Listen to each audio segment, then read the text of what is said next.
নমস্কার বন্ধুরা, আজ আপনাদের কাছে নিয়ে চলে এলাম আমাদের 7 নম্বর চ্যাপ্টার আইপিও কি। আমার এই শেয়ার মার্কেট ফুল বাংলায় ফ্রি কোর্সে আপনারা দেখছেন আমার চ্যানেল মার্কেট পালসে। এই চ্যাপ্টারটি ভালো করে দেখুন, শুনুন, পারলে নোট ডাউন করে নিন। আর আমার চ্যানেলকে লাইক, সাবস্ক্রাইব, শেয়ার করতে ভুলবেন না সমস্ত ভিডিও পরপর পাওয়ার জন্য। আজকের এই ভিডিওতে আমরা একেবারে গুরুত্বপূর্ণ একটা টপিক নিয়ে কথা বলবো, সেটা হলো আইপিও বা ইনিশিয়াল পাবলিক অফারিং, যেটা আপনাদের খুব জানার হয়তো ইচ্ছে আছে বা জানা দরকারও। আপনার কখনো মনে হয় আইপিও কি, কেন কোনো কোম্পানি শেয়ার বাজারে আসে, তাহলে এই ভিডিওটি দেখুন। মূল টপিকে চলে আসি। আইপিও কি? আইপিও হচ্ছে ইনিশিয়াল পাবলিক অফারিং, একটি সক্রিয় প্রক্রিয়া যেখানে কোনো কোম্পানি প্রথমবারের মতো পাবলিকের কাছে শেয়ার ইস্যু করে এবং বাজারে তার শেয়ারের দাম নির্ধারণ করে।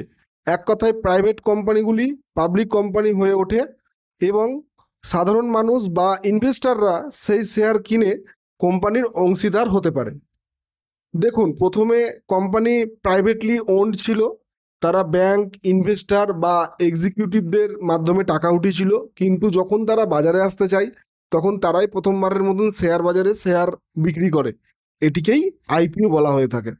ইস্যু করার কারণগুলি হচ্ছে, কেন কোনো কোম্পানি আইপিও ইস্যু করবে? কারণ এক, পুঁজি সংগ্রহ। কোম্পানির ব্যবসা সম্প্রসারণ বা নতুন প্রকল্পে বিনিয়োগের জন্য পুঁজি প্রয়োজন হয়, তারা এই টাকা সাধারণ মানুষের কাছ থেকে শেয়ার বিক্রি করে সংগ্রহ করতে পারে। কারণ দুই, ব্র্যান্ড ভ্যালু বৃদ্ধি। যখন কোনো কোম্পানি শেয়ার বাজারে আসে তখন তার ব্র্যান্ড ভ্যালু বৃদ্ধি পায় এবং বিশ্বস্ততা অর্জন করে। এবার আসি কারণ তিনে, ঋণ পরিশোধ। কিছু কোম্পানি তাদের ঋণ কমানোর জন্য বা পুরনো ঋণ পরিশোধ করার জন্য আইপিও ইস্যু করতে পারে।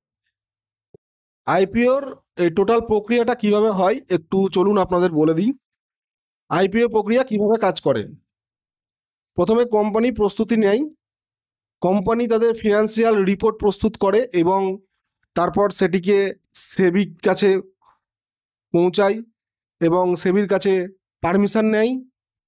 দ্বিতীয় হচ্ছে, পারমিশন গ্র্যান্ট হয়ে যাওয়ার পরে প্রাইস রেঞ্জ নির্ধারণ করেন। কোম্পানির শেয়ারের দাম নির্ধারণ করতে ডিম্যান্ড এবং ফান্ডামেন্টাল অ্যানালাইসিস করে। এটি বুক বিল্ডিং প্রক্রিয়ার দ্বারা হয়।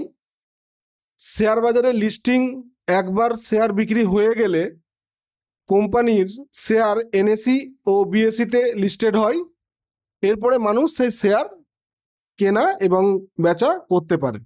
আপনাদেরকে খুব গুরুত্বপূর্ণ যে জিনিসটা জানাতে চলেছি, আইপিওর সুবিধা এবং অসুবিধা। ফায়দা হচ্ছে, আইপিও কেনার বিনিয়োগকারীদের জন্য লাভের সুযোগ। আইপিও থেকে নতুন কোম্পানির শেয়ার কিনে আপনি লাভ করতে পারেন যদি কোম্পানি ভালো ব্যবসা করে আপকামিং দিনে। কোম্পানির বৃদ্ধির জন্য সাহায্য করা হয়, কোম্পানি তাদের বিজনেস উন্নয়ন করতে এবং প্রজেক্ট এক্সপেনশন করতে পারে। এবার আইপিও কেনার ঝুঁকিটা একটু ভালো করে জেনে নেবেন। যেমন বাজারে অস্থিরতা, আইপিও শেয়ারের দাম প্রাথমিকভাবে অস্থির হতে পারে। শেয়ার যদি ভালো না চলে তবে বিনিয়োগকারীরা লস করতে পারে। এটা স্বাভাবিক, এটা আপনারা জানেন, সেভাবে দেখবেন কোন কোম্পানি তার ডিটেলস কিভাবে সামনে আপনাদের প্রেজেন্ট করছে, সেই কোম্পানির ডিটেলস দেখে আপনারা আইপিও নেবেন।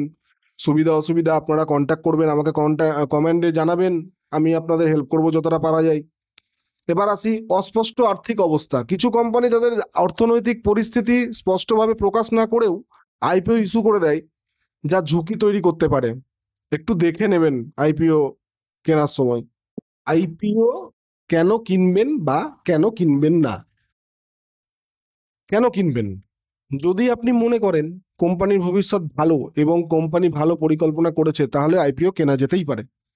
কেন কিনবেন না? যদি কোম্পানির অর্থনৈতিক অবস্থা দুর্বল হয় বা যদি শেয়ারের দাম অতি উচ্চ হয়, তখন আইপিও কেনা থেকে বিরত থাকুন। গুরুত্বপূর্ণ টিপস দিয়ে রাখলাম আপনাদের। তাহলে বন্ধুরা, আজকের এই ভিডিওটা এখানেই শেষ করছি। আইপিও ইস্যু করার প্রক্রিয়া এবং এর ঝুঁকি ফায়দা সম্পর্কে জানলেন। যদি আপনাদের এই ভিডিওটি ভালো লেগে থাকে তাহলে অবশ্যই লাইক এবং সাবস্ক্রাইব করতে ভুলবেন না। আর কোনো প্রশ্ন থাকলে কমেন্টে জানাবেন, সবসময় কন্ট্যাক্টে থাকবেন। আশা করি আইপিও আপনাদের পুরো ডিটেলসটা অনেকটাই বোঝা গেল যে কোনো সমস্যা আমাকে কমেন্টে জানাবেন অবশ্যই। ধন্যবাদ, সবাই ভালো থাকবেন।